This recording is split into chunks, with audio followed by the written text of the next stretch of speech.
Shalom ou bracha. Lundi donc, des dimanches soirs, et mardi sont les 2 jours de Rosh Chodesh Tammuz. Jeudi on sera le 3 Tammuz, le Gimel Tammuz, et ce Shabbat en Israël est le Shabbat Parashat Chukat. C'était un Gimel Tammuz qu'à l'époque de Yoshua, de Josué, que se réalisa le Nes, le miracle de Shemesh Begivon d'homme. Le soleil s'est arrêté, il s'est tu sur Givon, comme c'est rapporté dans Yoshua chapitre 10, verset 12. L'obscurité, la nuit, a été éclairée comme le jour, permettant à Yoshua de parachever sa victoire contre les ennemis d'Israël et de conquérir ensuite la terre d'Israël.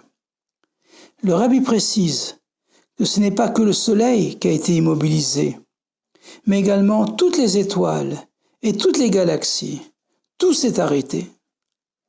C'était un miracle encore plus grand que celui de Kriyat Yam-Souf, le miracle du passage de la mer Rouge. Bien plus tard, le Gimel Tammuz Tarpaz, en 1927, le rabbi précédent, le rabbi Yosef Yitzhak, qui diffusait et renforçait le judaïsme sous le régime communiste en Union soviétique, avait été emprisonné à Leningrad. En ce jour de Gimel Tammuz, sa peine de Hefer HaChaim, sa peine capitale, Chas v'Shalom, a été transformée en exil à Kastrama. 9 jours plus tard, le 12 Tammuz, son exil a été annulé et le lendemain, le 13 Tammuz, il a été libéré. Le Rabbi explique que la suite des événements ont montré que le Gimel Tammuz est le Hitchalta Geoula, le commencement de la délivrance.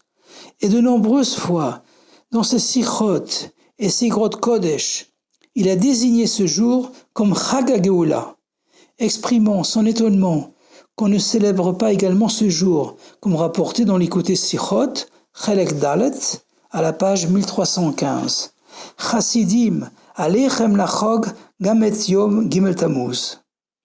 Le Rabbi a estimé que si on éprouve des sentiments adéquats, Taloui Beregesh, on peut même ne pas réciter Tachanoun ce jour-là.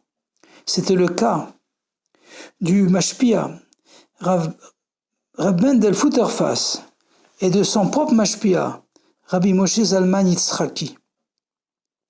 Après le Zachadar Rishon Tafshinun Beit et le Zachadar Tafshinun Dalet, et depuis le Gimel Tammuz Tafshinun Dalet, en 1994, qui est tombé le Yom Rishon de Parashat Chukat. On n'a pas tous le zchut de voir ou même d'entendre le Rabbi. D'après les sichot, le Rabbi le savait. Mais cet élème, cette dissimulation, ce nisayon, cette dernière épreuve, n'est que par rapport à nos oreilles, nos yeux de chair et de sang. Le but étant que l'on puisse prendre plus d'initiative et assumer davantage nos responsabilités pour déclencher le dévoilement du Rabbi Melech HaMashiach. Comme le Rabbi a proclamé et affirmé de nombreuses fois, Nasi Doreinu, Mashiach Doreinu, et parfois Nasi Doreinu, Mashiach Tzidkenu. On peut comprendre le lien qui existe entre Gimel Tammuz et la Parashat Chukat. La Parashat Chukat a 88 versets. Paz Psukim. Paz signifie de l'or pur. Et l'un de ces simanim est Uzi, ma force. Hachem Uji, Hachem est ma force. La Parashat commence par Zot Chukat HaTorah. Voici le décret de la Torah. Et juste après, elle traite le sujet de la vache rousse, la paradouma.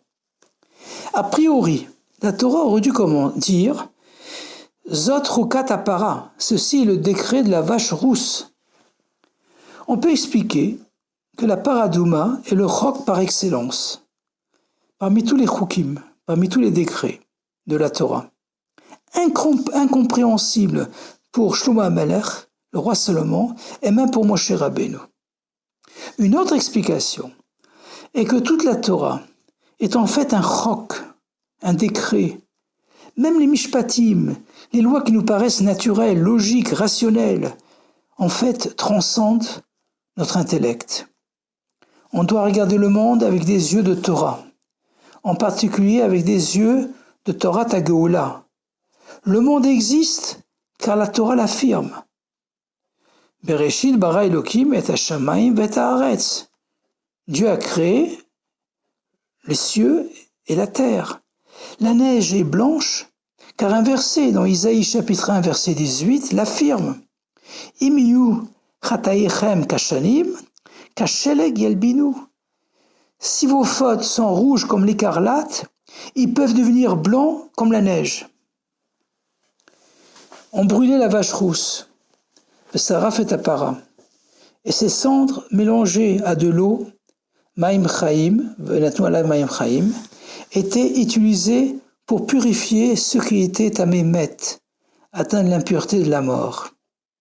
Il s'agit donc de mélanger deux éléments contraires, Esh et Maïm, le feu et l'eau.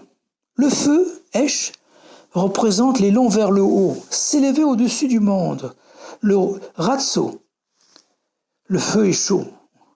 Ce sont les sentiments qui s'élèvent de bas vers le haut, comme la tfila, la prière, comme la émouna, la croyance, la foi. L'eau, par contre, représente le retour, le chouf dans le monde. L'eau est froide, et comme l'intellect, le sechel, et descend de haut vers le bas, comme la Torah. L'eau peut éteindre le feu, l'intellect peut éteindre la émouna. Mais parce qu'Hachem est Uzi, il est ma force, le siman de la paracha, Chukat et Uzi, on peut associer ces deux éléments opposés et avoir un cœur d'or, pur, paz, écrit à la fois Admatai et Yechi HaMelech. Jusqu'à quand va durer cet exil et vivre le Rabbi Melech HaMashiach.